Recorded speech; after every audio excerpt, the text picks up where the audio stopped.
quite a few rare and valuable pennies sold at Heritage's June's signature US coins auction. And why not start off with a rare variety coin in the form of the 1970S large date double die obverse Lincoln Memorial Cent. The doubling on this coin is truly outstanding and can be clearly seen on all of the letters of liberty, as well as the letters of "In God We Trust." A lustrous example of this popular variety at a grade of PCGS MS64 Red that managed to raise $3,122.40 at auction.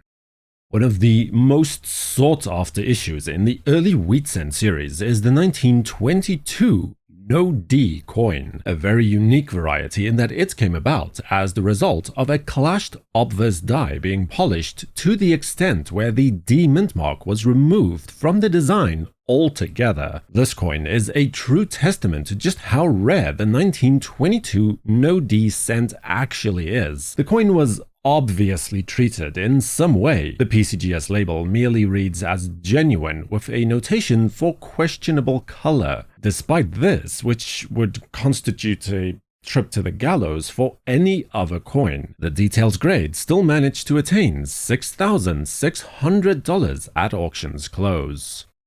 Now, here we have a coin that is rare in absolutely every sense of the word. First off, with a mintage of only 866,000 coins, it is unquestionably one of the key dates in the Lincoln Cent series. And secondly, the coin at a grade of MS66 Plus Red is tied for the finest known surviving coins of this issue in the population report. A golden combination of absolute and conditional rarity with a plus designation to boot ensured that this coin was sold at auction for the price of $18,600.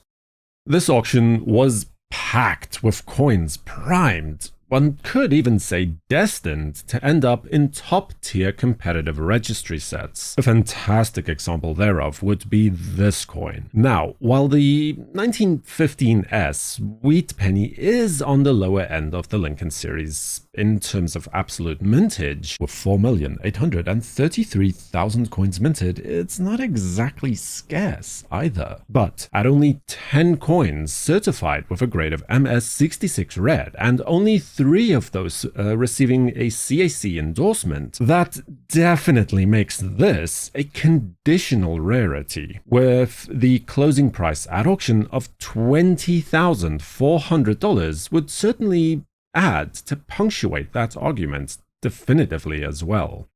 The first of only 2 Indian head cents to make the list is this high-end example of a rare key date for the series. The 1877 penny is notorious rarity for the series, with a mintage of only 852,500 coins. But what we see now is in fact a proof coin from that issue, which, according to Rick Snow, only around 910 coins were actually minted. Graded as Proof 66 Red Brown, this coin sold at auction for the amount of $21,600.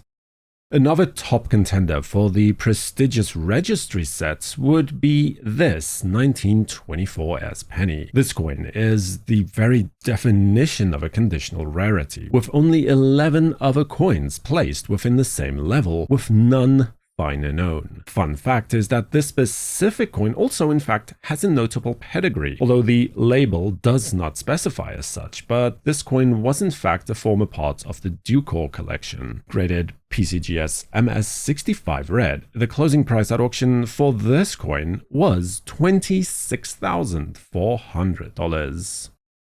And then, time to look at a spectacular Indian head proof coin from 1862, one of an estimated 1,500 to 2,000 of such coins that were actually minted originally, with estimates for only around 550 of these coins actually exiting the mint despite an initially higher mintage figure. This coin is tied for the finest cameo proof authenticated by PCGS, and one of only 3 such coins that managed to receive CAC endorsement at this level. Graded as an unbelievable Proof 67 cameo from PCGS with its unmatched eye appeal, this coin sold at auction for $28,800. When the US Mint first started to issue Lincoln cents in 1909, there was a minor furor. First, as the Lincoln cent was the first circulating coin to depict a former president, and then because of a minor design detail. The artist who designed the coin, Victor D. Brenner, had placed his initials, as in fact is tradition, on the design, just between the 2 wheat stalks on the reverse. No sooner had the mint started to strike coins was the order given, and the mint presses had to grind to a complete halt. The VDB was too prominent, they said. It detracts from the overall design, they said. How dare he, they said. So the mint had a choice. Essentially, redesign the whole coin or just remove the initials altogether. Obviously, the latter was the more expedient choice, and so the coins from 1909, still bearing the VDB mark, have become very popular and coveted collector's items today. This is an incredible conditional rarity, standing at the very top of the conditional census, with a grade of MS68 Red from PCGS to sell at auction for $56,400. There are few coins in the modern era that have such a storied past and manage to evoke both such a sense of wonder and desire from collectors across the board as the 1969 S double-die obverse Lincoln cent. No wonder it is sometimes called the king of the modern Lincoln series. This is a very rare appearance of a high-grade, fully red example of this rare variety coin, with most coins seen being either in circulating grades or having long since lost their original mint luster. Graded by PCGS as MS64 Red, this example was sold at auction for $58,800.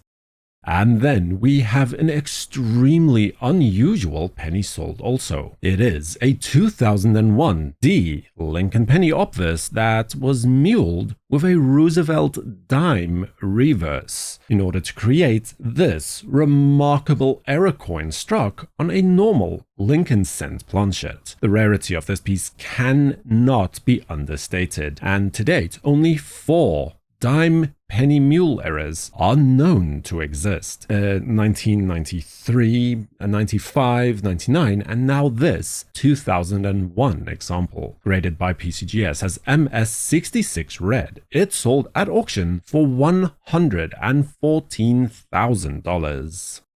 Without a doubt, the most impressive of these, though, and that really is saying something, would have to be the 1944 steel Lincoln cent, or, well, technically and more precise, the 1944 zinc-coated steel cent. Now, as you are likely already aware, this is the cousin, I suppose, of the 1943 copper cent, as the US Mint only switched to the steel cent for a single year, 1943, and then returned to striking pennies from bronze or copper planchets from 1944 onwards. But a fun little fact that surprisingly few people seem to be aware of is that the Mint, in particular the Philadelphia Mint, continue to use their supply of zinc-coated steel planchets to strike not US coins, but instead coins for the Allied occupied areas in Europe, specifically for the newly liberated Belgium, to strike 2 franc coins in 1944. These were actually designed by US Mint chief engraver John Sinnock and struck at the Philadelphia Mint. So either way, whether this steel planchet was initially intended for a 1943 cent or for a 1944 2 franc, it certainly was not intended to be a 1944 Lincoln penny. It is estimated that around 25 to 30 such coins exist today, although only about half of that number are actually reflected in the combined population report. This example graded as MS64 by PCGS and sold at auction on this occasion for the sum of $180,000. Subscribe to WNN and activate notifications with the bell icon to know when new videos are released. For the World Numismatic News, I am Numisman saying thank you for watching. Stay safe, keep collecting, and have a fantastic day.